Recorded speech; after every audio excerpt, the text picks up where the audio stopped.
I don't know anybody in the world who could better teach people about God's grace, God's mercy, and suffering and perseverance than Mikki.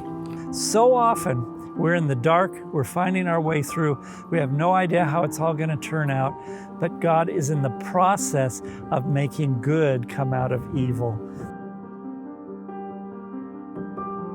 You know, if you've ever wondered if God still does miracles in your lives in this day and age, I've got an incredible story today. We have Mikki Loomis with us, and she just has a story of God's miraculous healing power. Her issues I won't tell you about. I'm going to let her share the story with you, but you will be blown away by the things that God has done in her life and what He can do in your life and my life still today.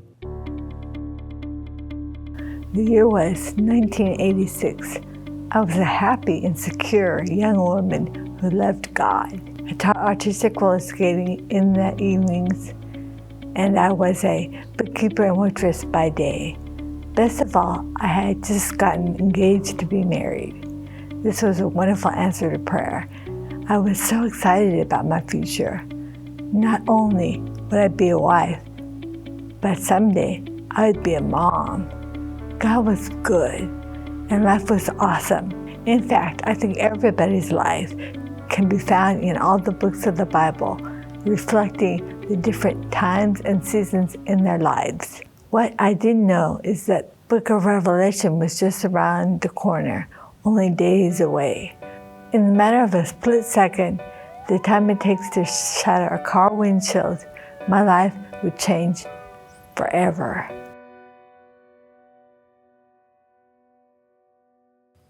When I first heard about Mikki's case, I reviewed the records, the medical records. I was pretty dismayed at how severe the injury was. I could tell from reading the records she'd been in a major automobile accident. But when I first read the record, I saw she had a 2.5 month coma. Now, in the work I was doing, that was very unusual. I was used to working with people with head injuries for sure, but maybe for people who'd been unconscious for minutes or hours or maybe a few days. But in Mikki's case, 2.5 months was extremely severe. Like Adam, I'd be left outside the garden, deserted and completely broken. The week before the accident, my fiance called off the wedding. I was heartbroken. It had been a tough week. Lots of tears and sleepless nights. That weekend, I took my students to a skating meet in Medford, Oregon. As a coach, I had to be up at 4 each morning, and competition days were long and hard. Before I left for work the next Monday morning, my sister Tandy and I prayed that everything I was going through would be okay.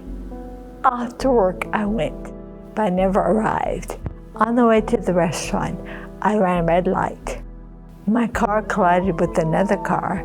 The violent impact sent my car flying more than 60 feet out of the intersection.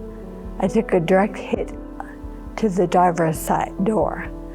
The EMTs used the jaws of life to extract me. When they finally reached me, they began CPR to keep me alive. Well, one of the things that I noticed initially was that, yes, it was a 2.5 month coma, which, as I said, is very extreme. So that made me curious, because someone with that degree of injury usually doesn't make it back to the rehabilitation unit. But there's something in the face. And she just showed me she was going to fight. But 3 weeks later, with no warning or change, I surprised everyone when I opened my eyes at 3 a.m. and simply whispered, "Call Tandy." The doctors ordered me back to the hospital, and I was put into rehabilitation for 3 months. I'm told it was grueling, but I have no memory of the first 2 years of my life after the accident. I was 23 after all, but I was going to have to learn everything again the hard way. You'll get through this.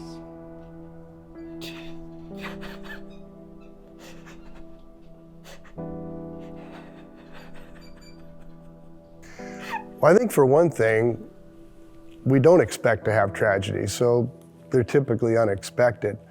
I think secondly, I always tell people when you're with someone that's going through a deep tragedy, talking's not really the thing that helps the most. Those are beyond words, and just being with them in a supportive way is the thing that's helpful. And then there'll be a process that they'll go through. I was ticked off at God and everyone who was trying to help me, with one exception, the hospital psychiatrist, Will Levine. He treated me kindly and spoke to me in soothing tones. He was the only person in therapy I trusted. I believed he truly understood me and what I was going through.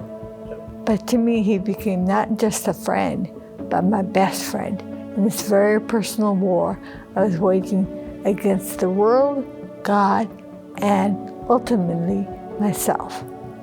I think God spoke to me through Will's kindness. When I couldn't feel God's presence, I could feel his approval and acceptance through Will. The therapist at the hospital took notice of my progress and started calling me the walking miracle. One of the typical issues that people have after recovering from an injury, particularly after a long coma, is disorientation. People really can't recall what their life was like, who they were, where they are now, where are things going. When I came out of the coma, I didn't know who I was anymore. Yeah. And everybody else knew me better than I knew me. And they wanted me to be the me I used to be. Right. And I just wasn't her. I couldn't talk like her, I couldn't walk like her, I couldn't think like her. And it's a very difficult thing for those of us who haven't gone through it to understand or to empathize with. But it's a big piece of the recovery process as to how to cope with that, how to deal with being a completely new being and having nothing to draw upon for framing who you are to yourself. At that time, the biggest goal I had in life was to graduate and get out of that foster home and get out of CNET because those people were too bossy for me. And so I ended up being one of the last people there and one of the first people to graduate because I was that determined, which I really feel like I got my determination from being an artistic roller skater before. You had to be determined because you had to fall and you had to get back up and try again. You had to fall and you had to get back up and try again. And so I had installed in me to try again, do it again. You can do better than that. And so I graduated and I got to go up and give a little speech, which my speech was quite little and not very understandable. But the one thing I said at the very end was, and God helped me.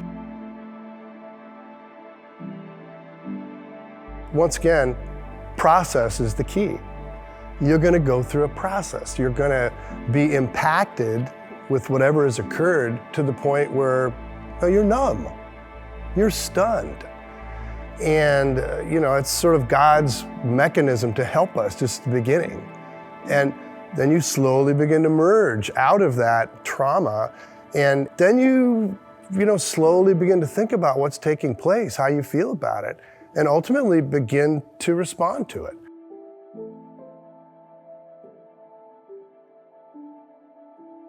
Okay, God, this is the deal. I'm going to go ahead and I'm going to forgive you for allowing this to happen to me.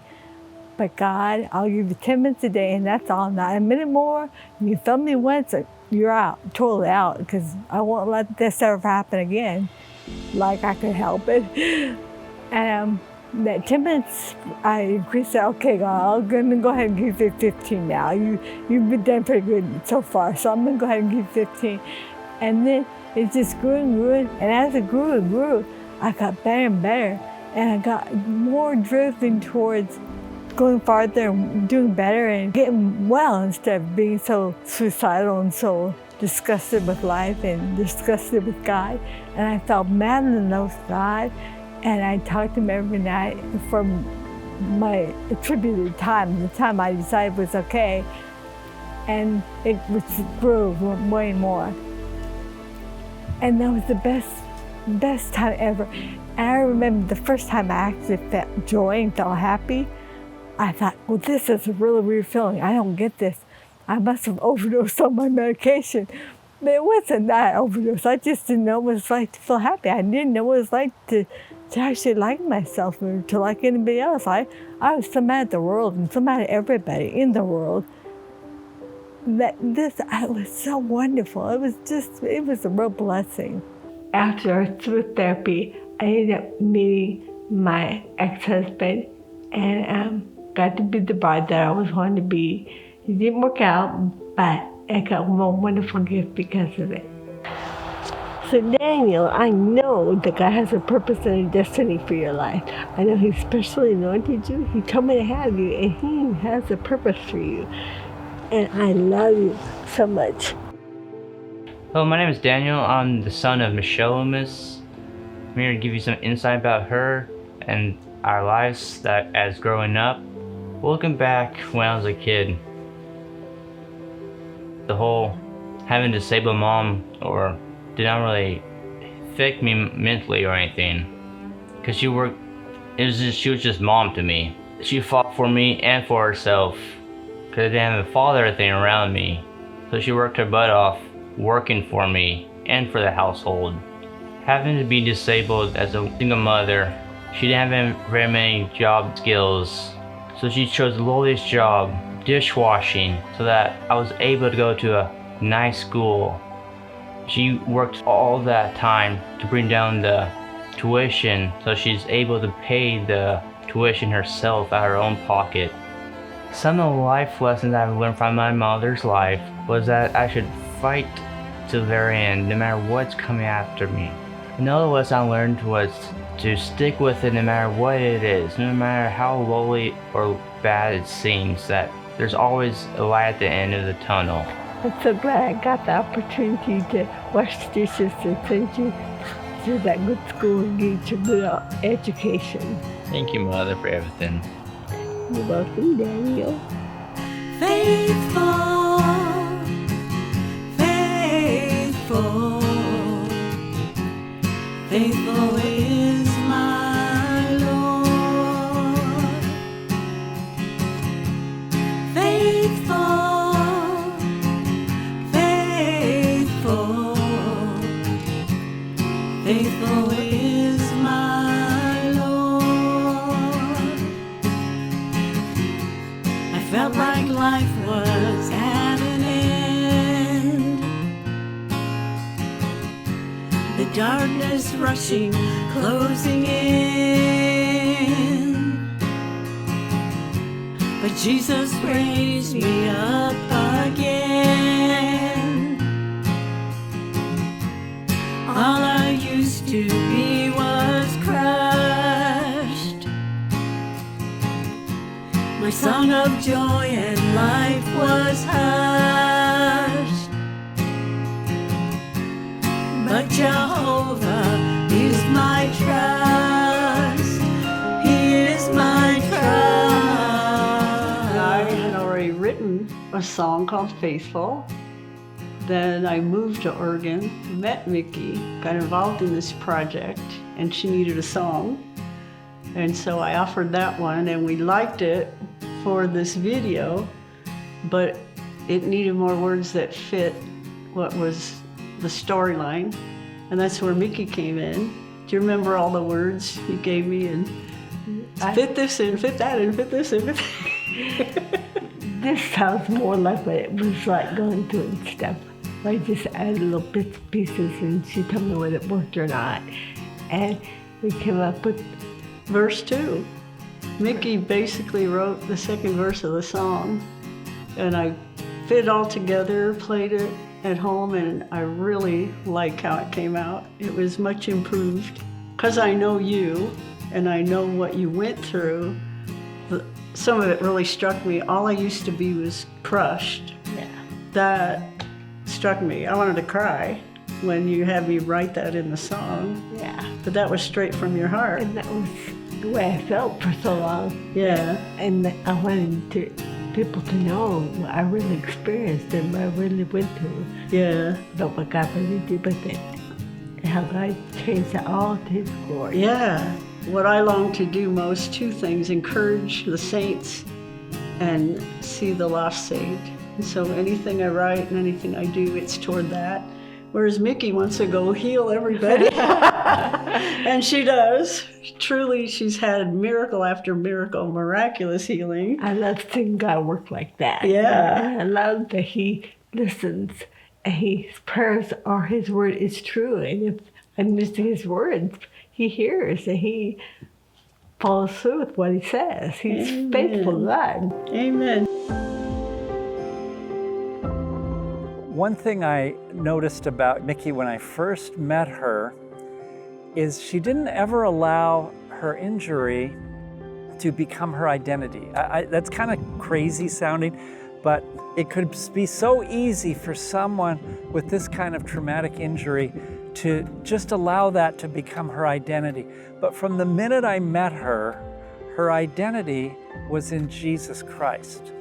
One of the best times after the accident was when I was able to walk, not very well at all. I mean, I had people yelling at me to go home and sober up, and I said, but I am walking.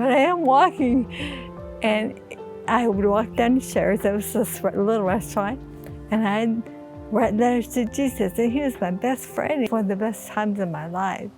I knew how God was wanting to use me. And one time I was going to Eugene Bible College, trying to figure out what our calling was, and the man said, go home and ask God. So I went home and asked God. And at that point, I was totally against hospitals. I was totally against injuries. I didn't like anything to do with any of that. And I went home and asked God. And then the next day I went to assembly, and I saw some guy who was deformed and he had physical problems. God said, go pray for him. And I said, no. I'm not going to do that, God. I'm not going to go down from all these people and pray for him. And God said, go pray for him. And I said, I can't get down all the stairs and up all those stairs. And God said, go pray for him. And I said, okay, God, here's the deal. Making deals with God, like I was tough or something. Anyways, I'll pray for him from here. And so I asked the Lord to heal him. And the next couple of days I saw him at school again, and he was totally healed. And I just, so excited. I couldn't understand what I was saying. But I said, what happened? What happened? He said, I don't know. I went to bed last night and I woke up this morning healed. So I knew then that God had given me the gift of healing, and that's what He was calling me to, was to show people the healing He'd done with me, and then to touch people with the healing He had for them. I remember she'd tell me things like, well, I got mad at the Lord the other day, and I said, you know what? You said this, and I'm going to hold you to that. And I loved it. That did so much for my relationship with the Lord. She never allowed her identity to be limited by her injury. What a testimony, not only to her, but to the Lord Himself.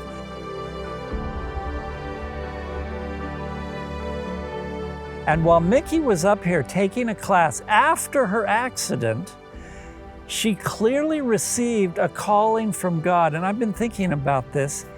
She got the most unexpected call from God to go out and evangelize, tell people about the Lord, let them know about the gospel, but through her testimony, and then this is most unexpected, through a gift of healing.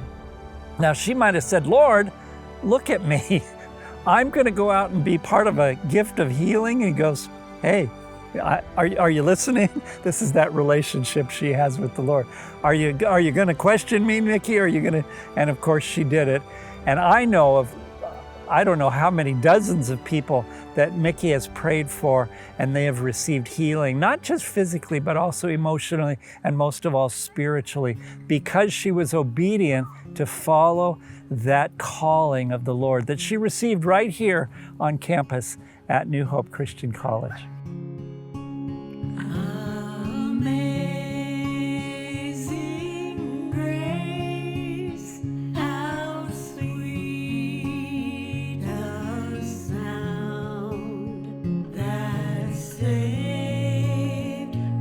things happen in our life.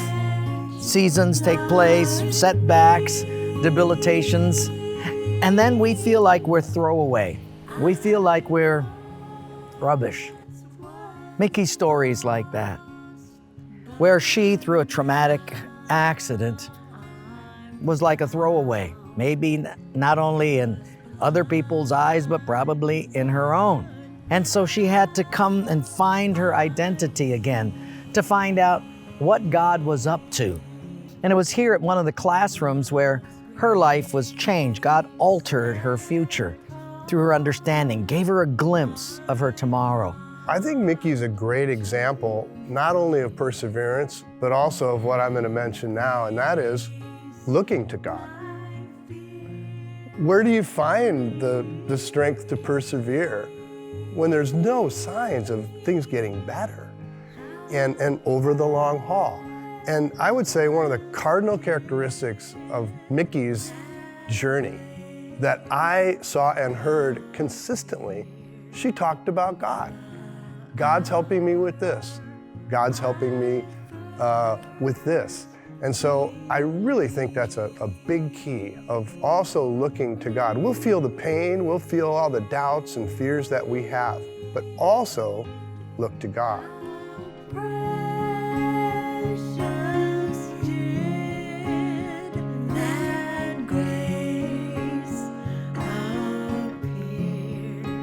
I believed what God said about my healing.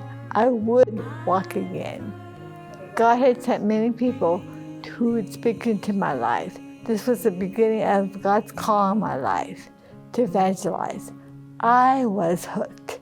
Then a strange thing happened. Sometimes God acts in funny ways that we don't always understand at the time. Over the years, I've seen countless people healed, and I'm so grateful that God never gave up on me, even when I gave up on Him. And I will never give up on praying for others.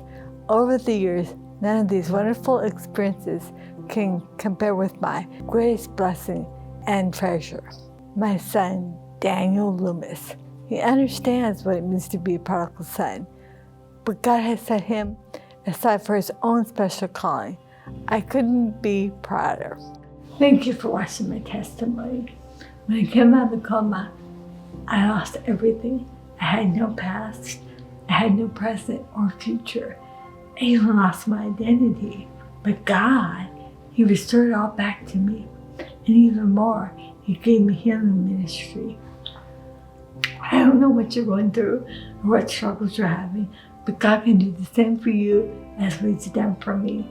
That's just the kind of God He is. Her life changed. Changed not only for this time, but I think for those who would experience eternity, because her prayers would change their life, and it'd go on and on and on for every life that she would touch. It's a huge picture, but sometimes you don't see it in advance, you only see it in reverse.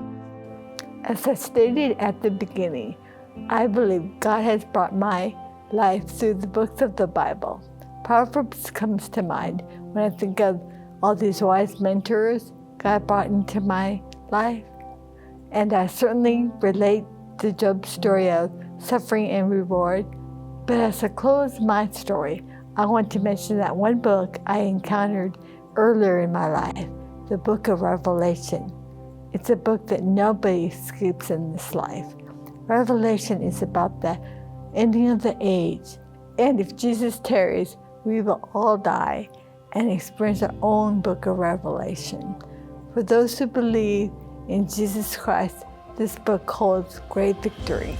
Thanks for listening to my story. God bless you.